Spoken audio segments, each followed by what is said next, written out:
నమస్తే నా పేరు Shivaji welcome to our channel YSRCP వాళ్ళు అనంతపురం వేదికగా ఒక కొత్త డ్రామాకు తెరతీశారు. అదేంటంటే ఆర్డిటి సంస్థ ఏదైతే ఉందో ఆర్డిటి సంస్థకు సంబంధించి ఎఫ్సిఆర్ఏ నిధులు ఏవైతే ఉన్నాయో వాటిని బ్యాన్ చేసినటువంటి విషయం మనకు అందరికీ తెలిసింది. అది ఎన్నికలకు ముందే జరిగింది.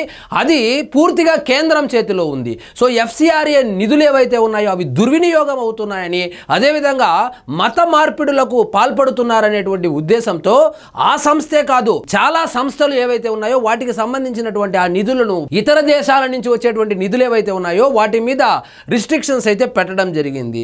దానిని బేస్ చేసుకొని కేతిరెడ్డి వెంకట్రామిరెడ్డి, ఎందుకంటే ఆయన నియోజకవర్గానికి సంబంధించి ధర్మవరం నియోజకవర్గంలోనే వాళ్ళ ప్రధాన కార్యాలయం ఉండడంతో, అదేవిధంగా అనంతపురం జిల్లాకి సంబంధించి ఆర్డిటి సంస్థ నుంచి లబ్ధి పొందినటువంటి వాళ్ళు కూడా ఎక్కువగా ఉండడంతో అనంతపురం మీద పట్టు సాధించడం కోసము ఆర్డిటిని పావుగా వాడుకుంటున్నారు. దీని వెనుక, ఈ నిరసనల వెనుక ధర్మవరం మాజీ ఎమ్మెల్యే అయినటువంటి కేతిరెడ్డి ఉన్నాడని కూడా విశ్వసనీయ సమాచారము. ఇక్కడ చూడండి, అట్టుడికిన అనంత కలెక్టరేట్ సేవ్ ఆర్డిటి పేరుతో నిరసన.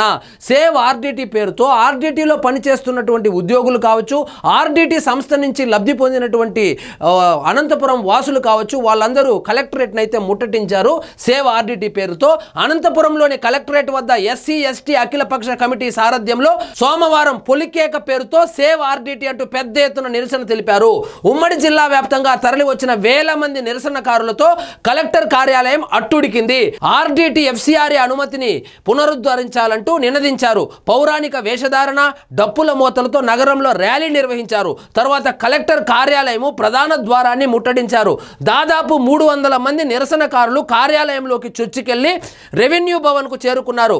జేసీ శివనారాయణ శర్మ, సహాయ కలెక్టర్ సచిన్, డిఆర్ఓ మాలోల సమస్యను ప్రభుత్వం దృష్టికి తీసుకెళ్తానని హామీ ఇచ్చారు. ఇదంతా చేపించింది ఎవరంటే ఇక్కడ చూడండి, చామలూరు రాజగోపాల్ పెట్టినటువంటి పోస్ట్ చూడండి.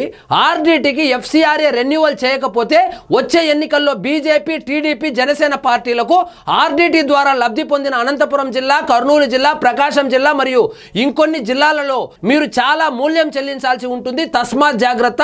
ప్రజలు చాలా ఆవేశంతో ఉన్నారు, ఆక్రందనలో ఉన్నారు. ఇప్పుడిప్పుడే ఉద్యమ కార్యాచరణ, అంటే ఇప్పుడిప్పుడే ఉద్యమం అయితే స్టార్ట్ చేయబోతారంట. ఉద్యమ కార్యాచరణ ప్రణాళికలకు సిద్ధమవుతున్నాయి. మీరు మీ పార్టీలు ప్రజల కోసం పనిచేస్తుంటే, పేద ప్రజల పట్ల చిత్తశుద్ధి ఉంటే ఆర్డిటికి ఎఫ్సిఆర్ఏ రెన్యువల్ చేయండి. లేదంటే మీరు పేద ప్రజల వ్యతిరేకులని, కార్పొరేట్ శక్తులకు మీరు కొమ్ము కాస్తున్నట్లు ప్రజలు చర్చించుకుంటున్నారన్నట్లు పోస్ట్ పెట్టారు. ఈయన ఎవరంటే ఈయన రాజగోపాల్ అనే ఈయన ఉద్యమం స్టార్ట్ చేశాడంట. అక్కడికి వచ్చిన ఛానళ్ళు చూడండి, సాక్షి ఛానల్, వైఎస్ఆర్ టీవీ అన్నమాట. సో వాస్తవంగా ఈ ప్రాబ్లం అయితే ఉంది. ఆర్డిటి సంస్థకు సంబంధించినటువంటి ఆ ఎఫ్సిఆర్ఏ రెన్యువల్ కాకపోవడంతో వాళ్ళు చేస్తున్నటువంటి సేవా కార్యక్రమాలు ఏవైతే ఉన్నాయో అవైతే రద్దవడం జరిగింది. అదేవిధంగా ఆ ఎంప్లాయీస్ ఎవరైతే ఉన్నారో వాళ్లకు ఉద్యోగ భత్యాలు చెల్లించడానికి కూడా వాళ్ళు ఇబ్బంది పడుతున్నటువంటి విషయం మనకు అందరికీ తెలిసిందే. నిజంగా విచారించదగ్గ విషయమే. కానీ దానిలోకి రాజకీయాలు తీసుకొచ్చారు. రాజకీయాలు తీసుకొని వచ్చి వైఎస్ఆర్సీపీ వాళ్ళు ఎంటర్ అయ్యి ఎక్కడ గొడవ జరిగినా వీళ్ళు ఎంటర్ అయిపోతారు. దాన్ని పెంట చేసి అసలు కారణం ఏదైతే ఉందో ఆ కారణాన్ని, ఆ కాజ్ ఏదైతే ఉందో దాన్ని డైవర్ట్ చేయడానికి ముందుంటారు. ఇతను ఎవరంటే జగన్మోహన్ రెడ్డి గారికి అత్యంత సన్నిహితుడు. ఇక చూడండి, జగన్మోహన్ రెడ్డి గారు, రాజగోపాల్ గారు, భారతి గారు. ఈయన ఎవర్రా అంటే డిజిటల్ క్రియేటర్ అంట. డిజిటల్ క్రియేటర్ అని చెప్పి పేరు పెట్టుకొని ఈయన ఉద్యమానికి నాంది పలికాడంట. ముఖ్యంగా ఆర్డిటి ద్వారా లబ్ధి పొందినటువంటి జిల్లాలు ఏవైతే ఉన్నాయో, అనంతపురం కావచ్చు, కర్నూలు కావచ్చు, ప్రకాశం జిల్లా, ఇంకొన్ని జిల్లాలు ఏవైతే ఉన్నాయో అందులో ఎవరైతే లబ్ధి పొందారో వాళ్ళ చేత ఉద్యమాలు చేపిస్తానని చెప్పి జనాల్ని భయపెట్టేటువంటి ప్రయత్నం అయితే చేస్తున్నాడు. సో ఎన్నికలకు ముందే ఈ ఎఫ్సిఆర్ఏ నిధులైతే వాళ్ళు నిషేధం విధించారు. ఎన్నికలకు ముందే పొత్తులు పెట్టుకున్నారు. ఎన్నికలకు ముందే పొత్తులు పెట్టుకొని ఎన్నికలకు వెళ్తేనే అనంతపురం జిల్లా క్లీన్ స్వీప్ అయింది. సో జనాలు ఎఫ్సిఆర్ఏ గురించి నిజంగా వాళ్ళు కనుక అనుకునుంటే అనంతపురం జిల్లాలో ఒక సీటు కూడా కూటమి ప్రభుత్వానికి వచ్చి ఉండకూడదు, కూటమి పార్టీలకు వచ్చి ఉండకూడదు. కానీ అవన్నీ ఉన్నప్పటికీ కూడా ఆ ఎఫ్సిఆర్ఏ నిధులు ఏవైతే ఉన్నాయో వాస్తవంగా ఏం చెప్తున్నారు, వాళ్ళు నిజంగా కన్వర్షన్ చేసినారా లేదా అనేది మనకు ఆధారాలు లేదు కాబట్టి మనం బయట పెట్టలేము, కానీ వాళ్ళకు ఉన్నటువంటి ఇంటెలిజెన్స్ రిపోర్ట్ ప్రకారము ఆర్డిటి సంస్థ ఏదైతే ఉందో మత మార్పులకు పాల్పడుతుందనేటువంటి వాళ్ళ ఒక ఉద్దేశంతోనే వాళ్ళు ఒక ఆర్డిటినే కాదు ఇతర సంస్థలు కూడా ఇంక్లూడింగ్ కేఏ పాల్ ఉన్నాడు కదా, కేఏ పాల్కు సంబంధించినటువంటి సంస్థలకు కూడా వాళ్ళు ఎఫ్సిఆర్ఏ నిధులను అయితే వాళ్ళు నిషేధం విధించడం జరిగింది. ఆ నిషేధం విధించిన తర్వాత ఆర్డిటిలో పనిచేస్తున్నటువంటి ఉద్యోగస్తులు కావచ్చు, ఆర్డిటి సంస్థ ద్వారా లబ్ధి పొందుతున్నటువంటి లబ్ధిదారులు కావచ్చు, వాళ్ళు కొంచెం ఇబ్బంది పడినటువంటి విషయం అందరికీ తెలిసిన విషయమే.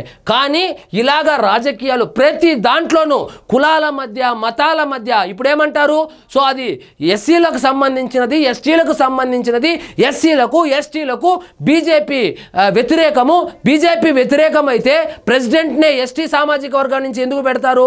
అదేవిధంగా బీజేపీతో పొత్తు పెట్టుకొని వెళ్తేనే కదా అనంతపురం క్లీన్ స్వీప్ అయింది.